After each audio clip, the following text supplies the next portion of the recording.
हमारे हाथ जुड़े हुए हैं। हम इंसानियत की खातिर, इंसानियत के लिए आप लोगों से भीख मांगते हैं इंडिया वालों से कि खुदा के लिए एक बाप की बच्चियां वापस कर दें, एक बाप के बच्चे वापस कर दें। अगर आप इंसान हैं, धर्म छोड़ दें। मजहब जो है, दीन जो है, वो इंसानों के लिए बने हैं, जानवरों के लिए नहीं।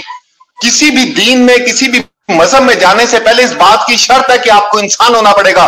क्या आप इंसान हैं? अगर आप इंसान हैं तो किसी मजहब में दाखिल हो सकते हैं आप, वरना आप कुत्ते बिल्ले हैं यार। बिल्कुल बिल्कुल। किसी में इतनी इंसानियत नहीं है, किसी में ये नहीं है एक बाप किस तरह रो रहा है।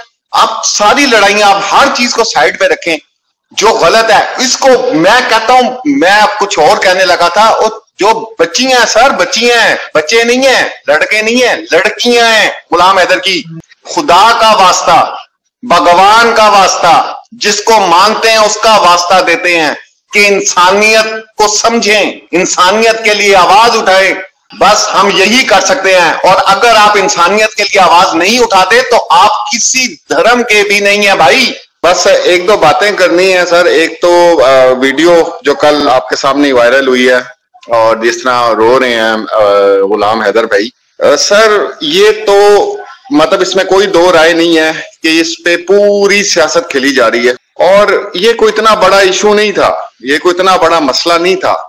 और जिस तरह कि आपको पता है इंडिया का जो मीडिया है उसका मुतालिक सभी लोग बात करते हैं, इंडियंस खुद करते हैं, जरूरी नहीं पाकिस्तानी कर रहे हो, कि किस तरह इस चीज को जो है वो उछाला जा रहा है और किस तरह वो एक नेगेटिव पहलू दिखाने की कोशिश की जा रही है। तो ये कोई इतनी बड़ी बात नहीं थी, ठीक है। इसको बनाया गया, इसको इश्यू बनाया गया और मुकम्मल इसके ऊपर सियासत जो है वो खेली जा रही है।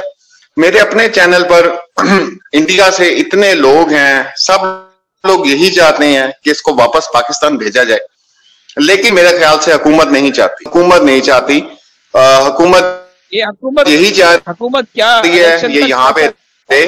और ये जो एक तमाशा है वो लग सर, ये इतना बड़ा मुद्दा नहीं है सर कि ये कौन है, सीमा हैदर कौन है सर?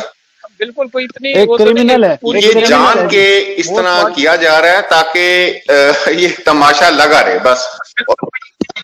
हम ये चाहते हैं कि बच्चे जो है वो तो इनके हवाले कर दें, वो अगर तमाशा अच्छा, एक मिनट अवैस भाई, मेरा एक सवाल है आपसे। अवैस भाई मेरा आपसे एक सवाल है, आप एक सोशल मीडिया एक्टिविस्ट हैं, आपने क्या ऑब्जर्व किया है, आखिर किसी को क्या फायदा हो सकता है सीमा को वहां रहने से, क्या फायदा हो सकता है? सर सबसे बड़ा फायदा आप अरशद भाई देखें, आप हिस्ट्री उठा के देखें ना, इंडिया पाकिस्तान की आप हिस्ट्री उठा के देखें। मतलब एक तो मीडिया पूरा इंडिया का वो पाकिस्तान को नीचा दिखाने में लगा हुआ है और उनका यही मकसद होता है कि शायद पाकिस्तानी जो लोग हैं उनके पास सवाए इसके अलावा कि इंडिया को हमने तबाह करना है, इसके अलावा वो कोई काम नहीं करते। ना वो खाते पीते हैं, ना वो मजदूरी करते हैं, ना वो जॉब्स करते हैं। वो सिर्फ सोचते रहते हैं कि यार हमने इंडिया को तबाह कैसे करना है। इनका मीडिया इस तरह का है।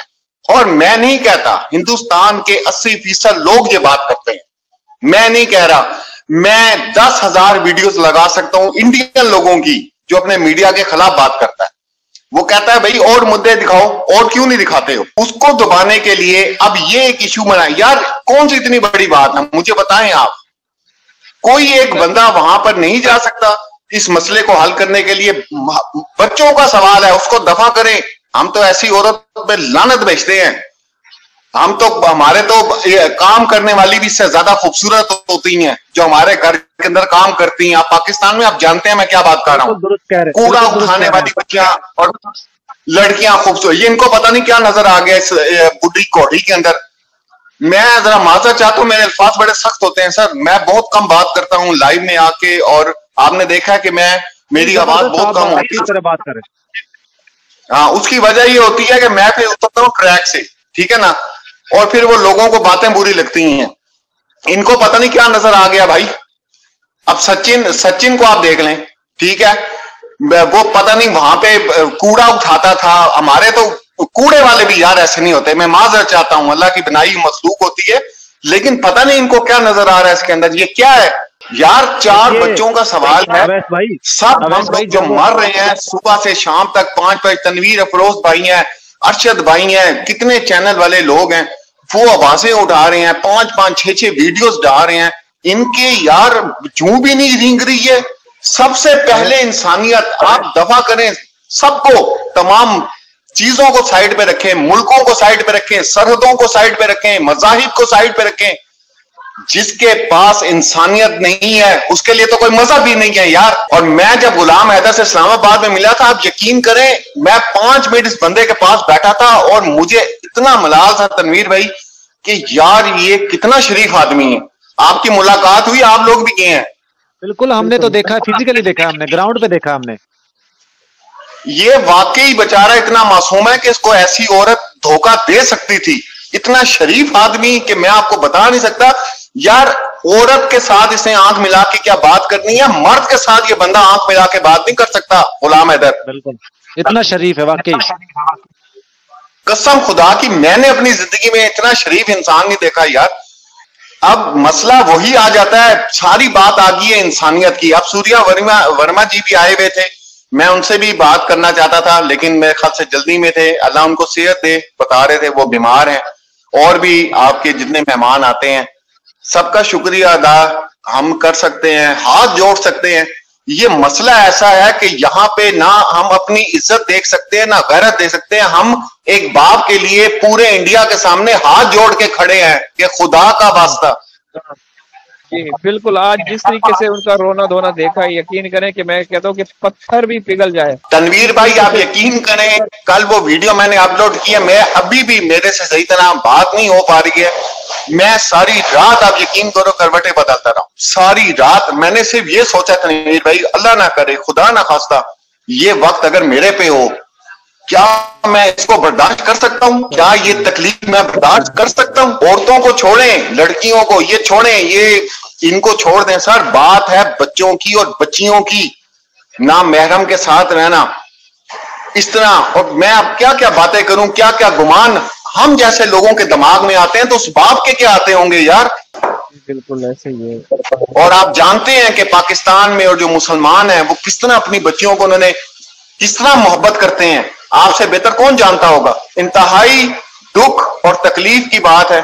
बस बात यह है कि 8-9 माह गुजरने वाले हैं, सवाए बातों के कुछ भी नहीं हो रहा, कुछ भी नहीं हो रहा, कोई प्रैक्टिकल काम नहीं हो रहा। प्रैक्टिकल काम होना चाहिए, बातों से, लाइफ से, ये सब कुछ ठीक है, हम अपने हिस्से का सब कुछ पूरा कर रहे हैं, लेकिन ये प्रैक्टिकल होना चाहिए, इस पे प्रैक्टिकल वर्क होना चाहिए। मैं रोशन भाई से भी यहां मिला था, उनको भी मैंने बहुत सी बातें उनके साथ मेरी डिस्कस हुई थी, उनको भी मैंने समझाया था कि सर इसके ऊपर प्रैक्टिकल एक्शन लें, ये बातों से अब काम नहीं होगा, बातें हो गई हैं जितनी करनी थी, अब प्रैक्टिकल करें, जैसे भी हो सकता है, जिस तरह भी हो सकता है। लेकिन अच्छा अवैस भाई, एक छोटा सा मेरा छोटा सा सवाल है as a journalist, as a panelist, और आप क्या देखते हैं क्या होना चाहिए, क्या ऐसा रोशन अली अजीम साहब को क्या ऐसा स्टेप लेना चाहिए कि यहाँ पे कोई इसके लिए कोई आसानी पैदा हो या कुछ जो है इनके लिए अच्छा बेहतर हो सके, क्या स्टेप लेना चाहिए? देखें बात अरशद भाई, ये लिख के रख लो आप, ठीक है, हमें जिंदगी गुजर गई है ये क्राइम रिपोर्टिंग करते हुए, सब कुछ करते हुए, ये आप लिख के रख लो। तनवीर भाई आप भी सुन लो, ये मुद्दा जो हल होना ना, ये इंटरनेशनल कोर्ट में होना है, ये आप लोग लिख के रख लें, ये इंटरनेशनल कोर्ट के हवाले से ही काम होगा। क्योंकि अगर ये कोई और मुल्क होता ना अरशद भाई, तो इसका कोई मसला हल निकल आना था। ये मसला है भारत और पाकिस्तान का, और उन मुमालिक का मसला है जो एक दूसरे की सुनना ही नहीं चाहते, एक दूसरे की शक्ल भी नहीं देखना चाहते। ये मसला उन लोगों के बीच में, और इसमें तीसरा बंदा आएगा तब ये मसला हल होगा, उसके अलावा ये सर हल नहीं होने वाला। आप कहना चाह रहे हैं कि रोशन अली अजीम साहब को इंटरनेशनल कोर्ट से राब्ता करना चाहिए, यूएनए से राब्ता करना चाहिए इस मुद्दे पे?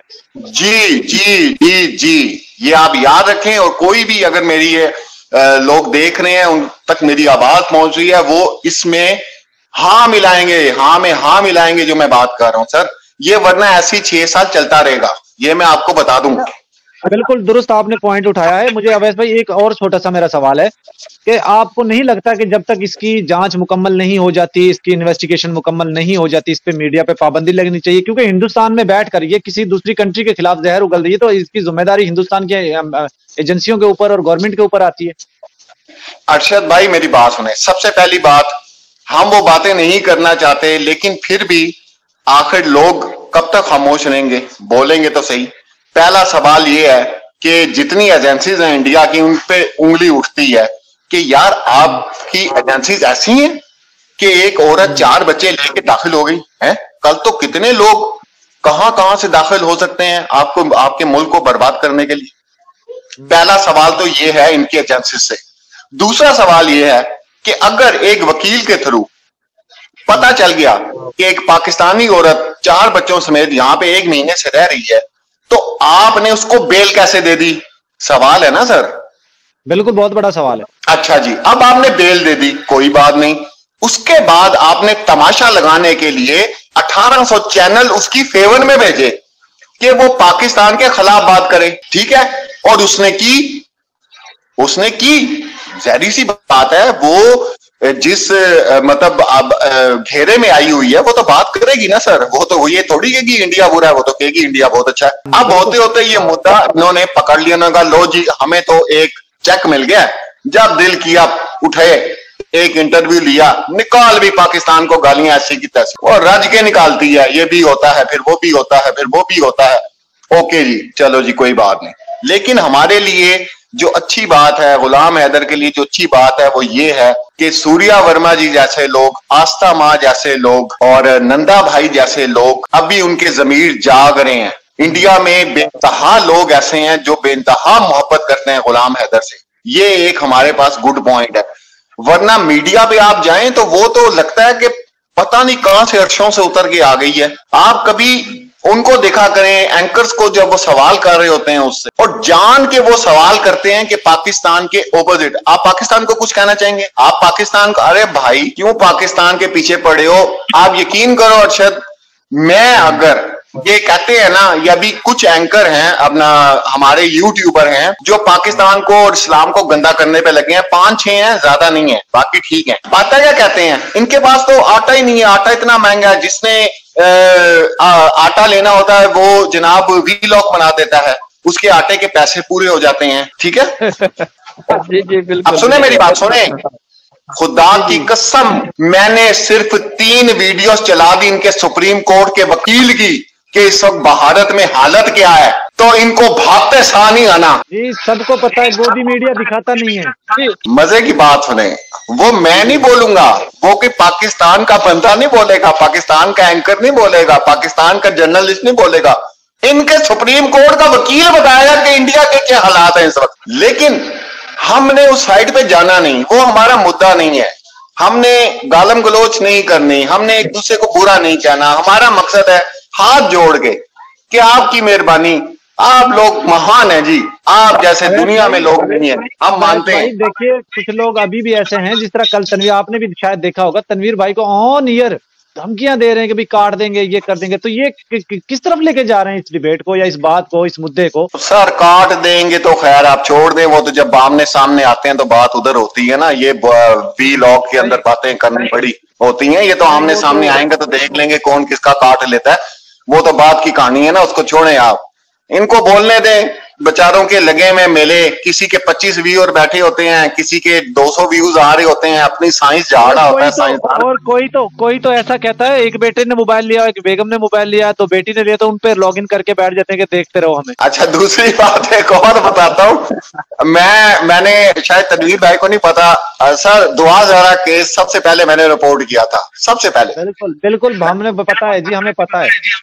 और मैं स्टार्ट वहां से हुआ था। आप यकीन करें भाई, मेरी जिंदगी के 2 केस हैं जो मैं जिंदगी भर नहीं भूल सकता। एक दुआ ज़रा केस, जिसमें मुझे इतना साइंसदान मिला है ना तनवीर भाई, अरशद भाई। तो मेरी वैसे बड़ी कोशिश थी इनके साथ मुलाकात की। एक हिंदुस्तान से हमारे बहुत बड़े यूट्यूबर हैं, उन्होंने पर्सनली मुझे बोला था कि अल्लाह वाले से मेरी बात करवाएं, उनसे मेरा मुझे कोई नंबर दें, उनसे मैं बात करना चाहता हूँ। बहुत अच्छा जबरदस्त डिबेट करते हैं वो, जब अच्छी बातें करते हैं, अच्छी मैं तो ऐसा नहीं भाई, आपको ये एक मशवरा दूंगा कि आप खुद डिबेट क्या करें। आपका जिस तरीके से आपका अंदाज, तनवीर भाई आपने गौर नहीं किया उनकी बात पे, आपने गौर नहीं किया। वो कहते हैं कि मैं ऊंचा बोलता हूँ, मैं फिर उससे बाहर हो जाता हूँ, इसलिए मैं अपनी आवाज पता है वो कह रहे थे ना, वो थोड़ा सा हाइपर होने का बता रहे हैं, लेकिन हक और सच में ये होता है सर। यार मुझे आप यकीन करें, उन्होंने भी अपना रोशन भाई ने खास मुझे कहा जब मैं इनके साथ मिला, मुझे कहते यार कैस भाई आप लाइव क्यों नहीं करते हो? मैंने कहा नहीं यार मैंने नहीं करना, तुम्हारी मेहरबानी। ठीक है, उसकी वजह ही होती है वो जरा फिर बात पता क्या है, बात ये है कि अभिनंदन अगर पाकिस्तान का होता और वो इंडिया जाता और नाकाम वापस आता तो हम उसका क्या हाल करते, तनवीर भाई आप बड़ी अच्छी तरह जानते हैं। तो उसको इतना बड़ा एजाज भी दे दिया गया। अब ये बात ना करें, हमें हंसी आ जाएगी, छोड़ दे इस टॉपिक को। तो हम टॉपिक इसलिए मैं कह रहा हूँ, देखें हमारे हाथ जुड़े हुए हैं, हम इंसानियत की खातिर, इंसानियत के लिए आप लोगों से भीख मांगते हैं इंडिया वालों से कि खुदा के लिए एक बाप की बच्चियां वापस कर दें, एक बाप के बच्चे वापस कर दें। अगर आप इंसान हैं, धर्म छोड़ दें, क्योंकि पहले इंसान, अगर आप इंसान ही नहीं है तो धर्म के तो काबिल ही नहीं है ना आप। जानवर करता ना, जानवर कौन सा ऐसा काम है सवाए इखलाकियात के, जानवर कौन सा ऐसा काम है जो नहीं करता, मुझे बताएं आप, जो इंसान करता हो, खाता पीता है, हर चीज करता है, बच्चे पैदा करता है, जानवर करता है। इंसान क्यों अफजल है? इंसान अपनी इंसानियत और इखलाकियात की वजह से अफजल। और अगर आप में इंसानियत नहीं है तो कोई धर्म, कोई मजहब आपके लिए नहीं है। सॉरी टू से, पूरी दुनिया के लिए पैगाम है सर। बिल्कुल जी। एक हमारे नीचे दोस्त हैं मोहम्मद हाशिम, वो आपके चैनल का नाम पूछ रहे हैं। आपका बहुत शुक्रिया तनवीर भाई और अरशद भाई, आपने मुझे इस काबिल समझा कि हमने लाइव में लिया। आपसे रिक्वेस्ट करूंगा कि आप अपनी, आप लोगों का बहुत शुक्रिया, आप डिबेट को जारी रखिए अपने चैनल के जरिए से, आप खुद आया करें सामने, आप बहुत जबरदस्त स्पीकर भी हैं। जी जी, बहुत शुक्रिया आपका, आपने इतना कीमती टाइम हमें दिया और आपका भी बहुत तहे दिल से शुक्रिया।